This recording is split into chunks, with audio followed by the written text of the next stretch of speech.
It's customary between Passover and Shavuos to study Pirkei Avos, Ethics of Our Fathers, and the reason is because Derech Eretz Kodma LaTorah, before one receives the Torah on Sinai, one has to be an ethical person. And therefore we begin to study Ethics of Our Fathers before the holiday of Shavuos. Furthermore, we also study Ethics of Our Fathers throughout the entire summer months. And the reason is because in the summer people go out to play, and therefore there are the temptations of the flesh. To overcome these temptations, we study Pirkei Avos, Ethics of Our Fathers.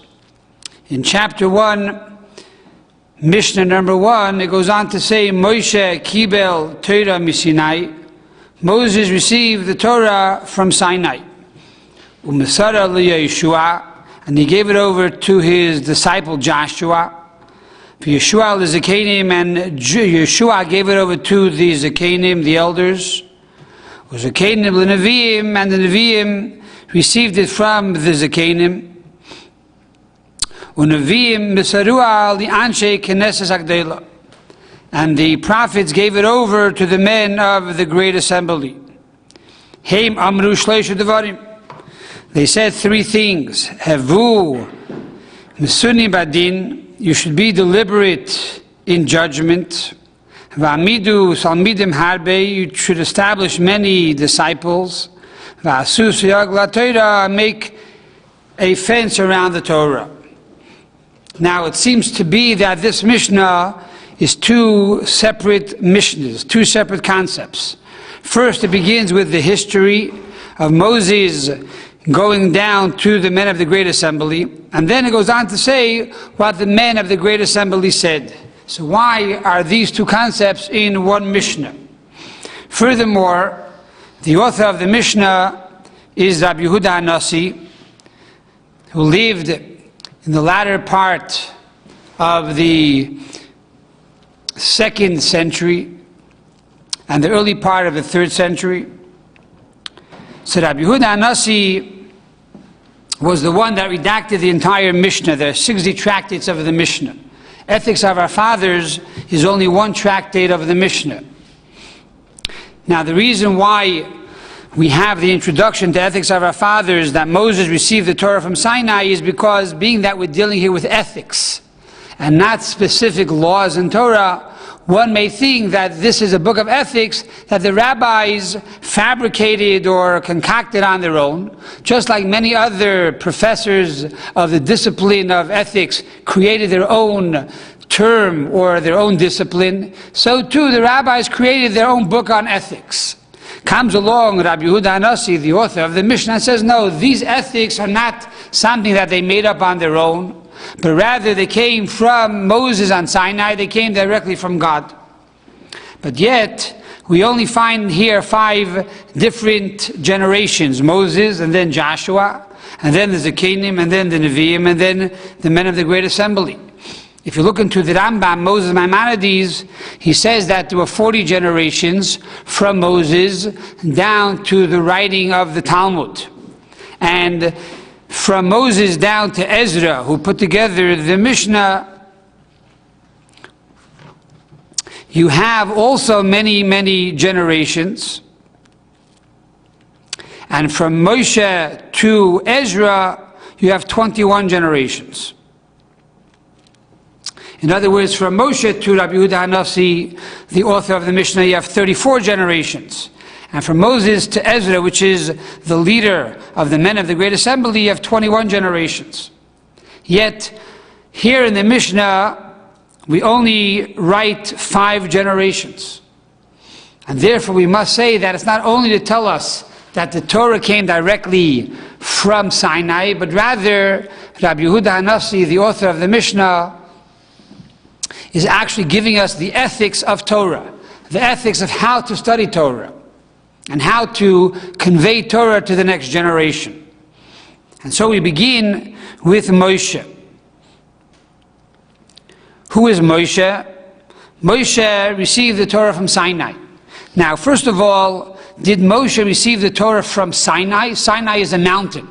Did the mountain actually give Moses the Torah? or it was God who gave the Torah to Moses on that mountain. So let's try to understand why the Mishnah here says Moses received the Torah from Sinai, from Mount Sinai. And we know that the Torah can be interpreted on 4 or 5 different levels. Pshat, the simple level, then Remez, the hint, Drush, homiletics, and so the esoteric, and then the Hasidic interpretation. So let's understand the word Sinai on 5 different levels.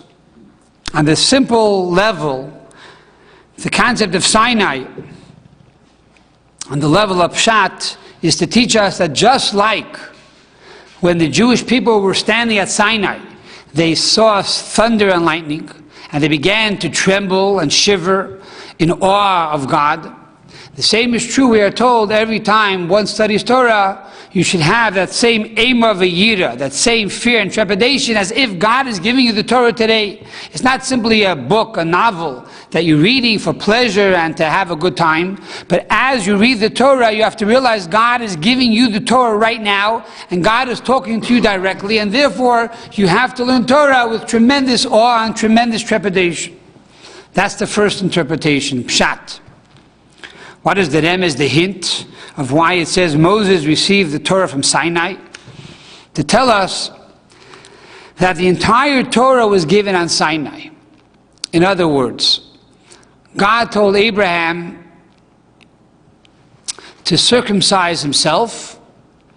Abraham happened to be 99 years old. And he said, now after you circumcise yourself, your children that are going to be born to you should be circumcised on the 8th day. Is that why we circumcise ourselves today? Says the Rambam, says Maimonides, no. That's not why we circumcise ourselves today, but rather because God gave us the Torah on Sinai. The entire Torah and the commentary were given on Sinai. So therefore, the second reason of why Rabbi Yehuda Hanassi, who redacted the Mishnah, says Moses received the Torah from Sinai, is to tell us that you should know that all the laws and all the mitzvahs that we do today are done because they were given to Moses by God on Sinai. What is Drush? What is the homiletics?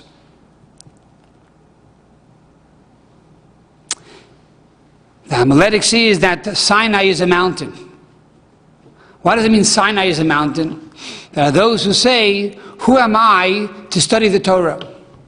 I'm not righteous, I'm not pure, I'm not holy, I never had a yeshiva education, I don't keep all the laws of the Torah. Who am I to learn this holy book, this holy knowledge that God gave on Sinai? So we're told, you should know, God gave the Torah on Sinai. And therefore you have to be like a Sinai, you have to be like a mountain. And even though your friends and your neighbors tell you, you think you can master the Torah, you think you understand Torah, you think you have the right to study Torah, you have to be like a mountain, you have to be bold, you have to be proud. As it says in the Code of Jewish Law in the very first chapter, Al Yevoish Mivnei Amaligim, not to be intimidated by those who laugh at you. Even though perhaps sometimes it's your family, it's your father, it's your mother, it's your brother, your sister, your child. You think now you're going to start learning Torah. So therefore, you have to be bold like a mountain. On the other hand, Sinai was the smallest of all the mountains. As it says in the Medrash, when God wanted to give the Torah in the desert, all the mountains came before God and said, put the Torah on me. So the largest mountain said, God, I'm the largest mountain, put the Torah on me. The most beautiful mountain that was filled with flowers said, put the Torah on me. God said, both of you mountains are blemished. Because you think you're the biggest and the most beautiful, that is the biggest blemish. And therefore you don't deserve that the Torah should be put on you. So Sinai was on the side, and Sinai was quiet, didn't say a word. God said, Sinai, Mount Sinai, Har Sinai, why are you so quiet? He says, God, if you didn't put the Torah on the biggest mountain, and you didn't put the Torah on the most beautiful mountain, you're not going to put the Torah on me. God said, yes, Sinai, you are the one because you are humble. So comes the question to mind, If it's about humility, he says, so put the Torah in a bika. A bika is a valley. A valley is even more humble. So the lesson is, on one hand, you have to be bold like a mountain. On the other hand, you don't want to be like a doormat. You don't want to be like a bika. Totally a nothing. So you have to have this combination. On one hand, to be bold. On the other hand, not to be too bold and too arrogant. On the other hand, to be bold, but on the other hand, not to be a shmata either. And therefore, you have this balance in Sinai. And then you have the fourth interpretation, which is Soid, the esoteric. According to the esoteric, according to Kabbalah, the word Sinai, if you add up the letters of Sinai, it equals 130. 130 is 5 times the number 26. What is 26? 26 is the name of God's name. The Shem Havaya, the Tetragrammaton, equals 26. The Yud is 10, and the Hey is 5, and the Vav is 6, and the Hey is 5. These 4 letters of God's name are the numerical computation of 26. 26 times 5 is 130, which is the gematria of Mount Sinai, because Sinai is Samach, which is 60, and Yud is 10, Nun is 50, and Yud is 10, which is 130. In other words, that on Sinai, God gave all 5 levels of the Torah. Not only did he give the simple and the homiletics, etc., but he also gave the teachings of Chassidus that would be revealed through the Baal Shem Tov, and primarily, which is the teachings of Mashiach, that will be revealed after Mashiach comes. So, all of these 5 levels were introduced on Sinai and revealed on Sinai and given on Sinai. Some were given in a very apparent way, and some were more concealed. But all of them were already introduced on Sinai, and therefore we say, even though a Mashiach will come, it will be Torah Chadash Amiti Teitzeh, he will introduce a whole new level of Torah, that after we learn the Torah through Mashiach, we'll realize that the Torah that we learned up until then was Hevel V'Larik, it was Hevel, Hakel Hevel Avolim, it was nothingness and naught compared to the brilliance of the new insights that Mashiach will reveal. At the same time, we know that there will never be another giving of the Torah. There will never be another Torah. On the contrary, there was only one Torah, and that was given already on Sinai. But in that Torah, we have the seeds of all the teachings of the Torah that will be introduced for all generations to come. So this is the concept of Sinai. Moshe received the Torah of Sinai. And we go on to say that there are 5 levels. There are 5 levels in the ethics of how to acquire Torah. Number 1 is Moshe. Who is Moshe? Moshe is the most humble person on the face of the earth. As we explained earlier, Moshe received the Torah from Sinai. In other words, he also had those qualities of Sinai. On one hand, he knew that God chose him. He knew that he was more brilliant than any person in his generation. However, he also knew that the knowledge that he had was God-given. So how could he be arrogant? He didn't acquire it on his own. It was given to him as a gift from God. And furthermore, if another person would have received his qualities and his talents, that person would have gone beyond him. So therefore he was humble. So Moshe represents the concept of humility, which is in general the meaning of humility according to Chassidus. To know that the talents that we possess as a person, either as a scientist or as a teacher, a mathematician, a singer, a dancer, whatever it is, these are talents that God gave us. And if someone else would have these talents, that person would be better than us. And therefore we have to acknowledge our talents, but yet not to be arrogant. So Moshe Rabbeinu represents the quality of bitul, of humility. The first way, the first step to acquiring the knowledge of God, which is infinite. How can my finite mind acquire an infinite knowledge? So the vessel to that is humility. And that is Moshe. That is step number 1. And that's why it says in the Code of Jewish Law, when a child begins to talk, what do you teach him? What's the first thing you should teach him? It's not daddy and mommy. The first thing you teach a child when he begins to speak is Torah tziva lanu Moshe merasha kilas Yaakov. You teach him the verse that the Torah that Moses gave us is an inheritance to the children of Jacob, because that is the concept of humility. And then from humility we go to Joshua, Yoshua. Who was Yoshua? Yoshua was a successor of Moshe Rabbeinu. The Medrash tells us that when Moses was about to die, he turned to God and said, God, who is going to be my successor? He was hoping that God would say, your successor is your child. You have two sons, right? Gershom and Eliezer. These are the two children that you have. One of them should be the successor. Yet God said, no, it's going to be Joshua. Why Joshua? Because Joshua never left the tent of Torah.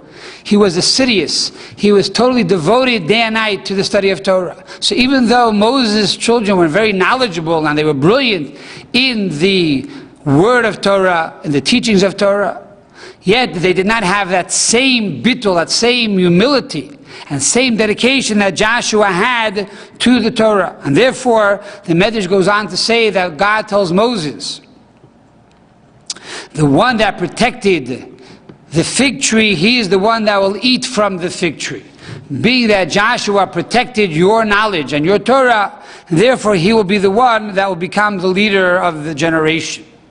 So Joshua represents that after we have the introduction of humility, a young child, when he begins to learn Torah, does not really have an appreciation for the Torah. He doesn't understand the Torah. His mind has not yet developed. But he must be like Joshua to dedicate himself to the study of Torah as much as possible. And then you go to the level of Zakanim. Zakanim is the third quality in the Mishnah. What is Zakanim? Elders. This represents who is an old person, one who acquires wisdom. And this means that a person begins to appreciate the knowledge of Torah. He sees the brilliance behind it. He sees the insights. He sees the godliness in the words of Torah. And he begins to appreciate it.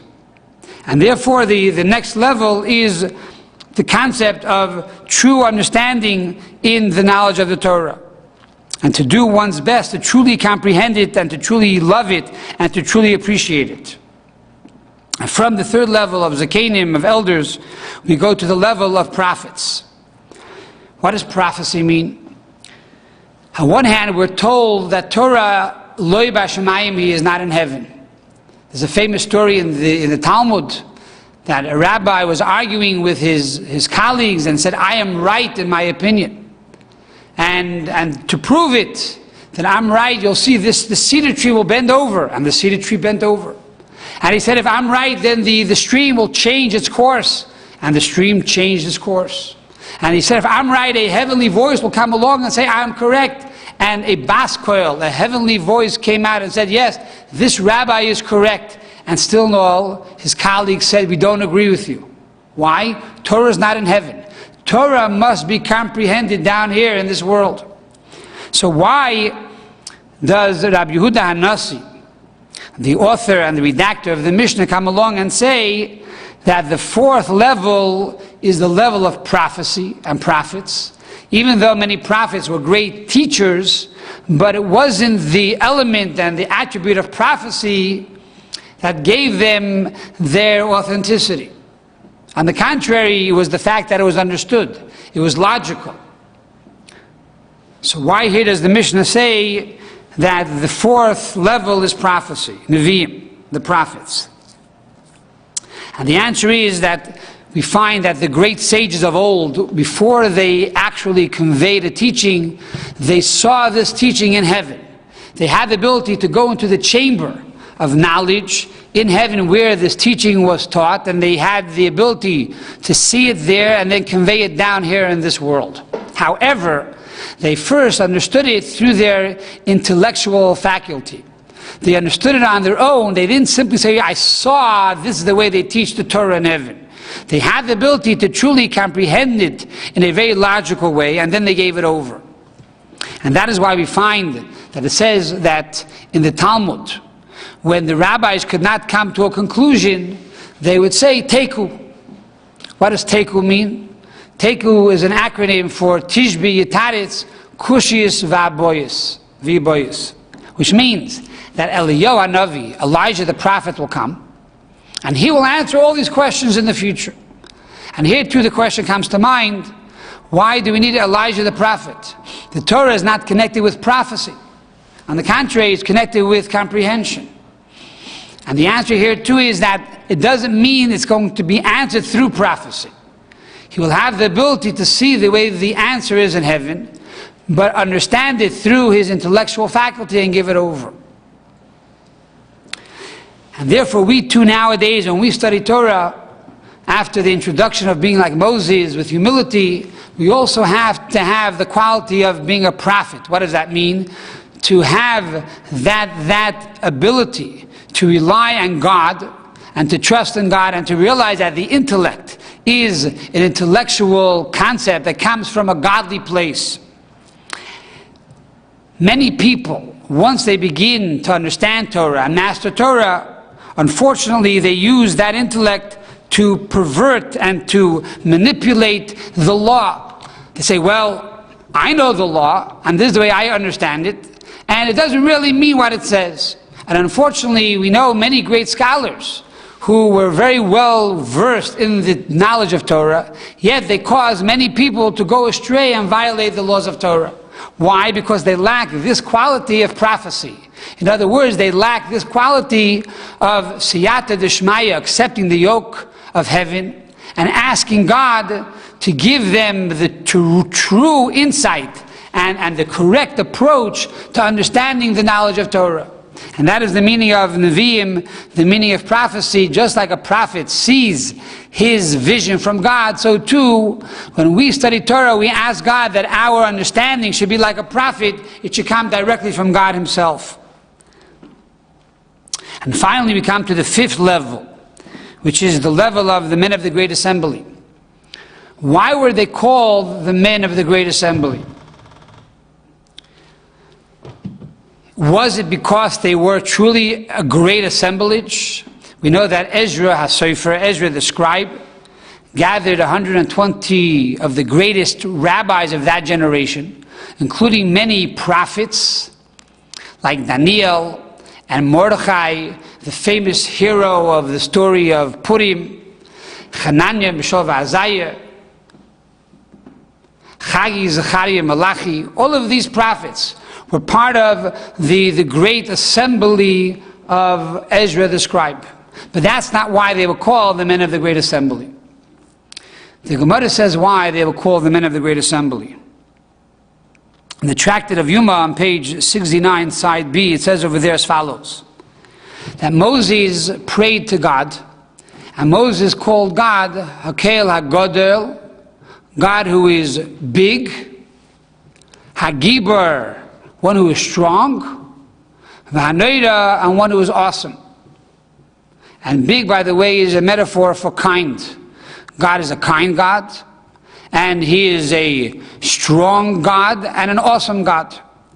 Came along Jeremiah the prophet after the destruction of the first holy temple, and he says, what? God is called awesome? How could God be called awesome? How does he allow these enemies of the Jews to dance in the holy temple? If he's allowing these enemies, these Babylonians, to destroy the temple and dance in the temple, he's no awesome God to me. And he took away the name awesome. Came Daniel the prophet, and said, God is Gibor, God is strong. How is God a strong God? How could a strong God allow the enemies of the Jewish people to put his children into exile and to put them into slavery once again? So if the Babylonians brought the Jews into slavery, God is not Gibor, God is not a strong God. Came along the men of the great assembly and said, on the contrary, God is kind, and God is strong, and God is awesome.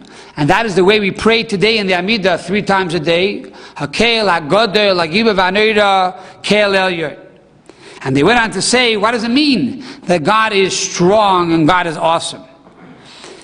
And they went on to say, because we are still a nation. Even though there are many nations out there who try to destroy us, many nations have risen and many nations have fallen. Look today at the Romans. Look at the Babylonians. Look at the Byzantines. They're no longer here. But the Jewish people continue to exist. So we see that God is truly awesome. God is truly great and strong. Because we today are a small nation, but yet we are united and we continue to flourish. And therefore, the men of the Great Assembly, they were the ones that took the Torah and put it into law. What were the laws that they said? They said three things. Number one, you should be deliberate in judgment. And that is, when a judge sees a case come before him, he shouldn't simply dismiss it. I've seen a similar case like this. You're right and you're wrong. But rather, judge each case on their merits. Hear every detail of the case, because every detail is very valuable. The second thing they taught was, you should have many, many disciples. And therefore bring all the disciples you can and teach them Torah. And the third thing is to make a fence around the Torah so that a person will not violate the law. For example, we light candles Friday evening, 18 minutes before sunset. Why? So that we should not make a mistake and light it after sunset. That's an example of putting a fence around the Torah. But how does the rabbis of the Great Assembly bring the Torah to all generations? If we look around today, it's true, we're living in the Baal Tshuva movement, the Baal Tshuva generation, a time when many people are coming back to God and Judaism. At the same time, unfortunately, we have children who went to yeshiva, who are raised in Jewish homes, and they're leaving the fold. How do we encourage, how do we excite the generation to come back to God and to participate in Judaism and in Torah? So therefore the rabbis say, number one, you should be deliberate in judgment. And in other words, when it comes to judging a person, they'll say, yeah, he's a bad person, he doesn't keep Shabbos, doesn't keep kosher, I'm not going to talk with him. On the contrary, maybe he never went to yeshiva, maybe he never had a father, maybe he had bad friends, maybe he had a bad experience. You can't judge him for what he's doing right now. On the contrary, look at him, that he's a good person, he has a holy soul, he's a child of God, and he has love in his heart, and therefore you got to bring him in. Judge each person on his own level. Number two is establish many students. We're not only saying here to establish quantitatively, to have many, many students, but also many kinds of students. There are those students who will pray 3 times a day. There are those students who will come to the synagogue once a year. There are those students who will go to a Torah class once a day. There are those students who will go to a Torah class once a year.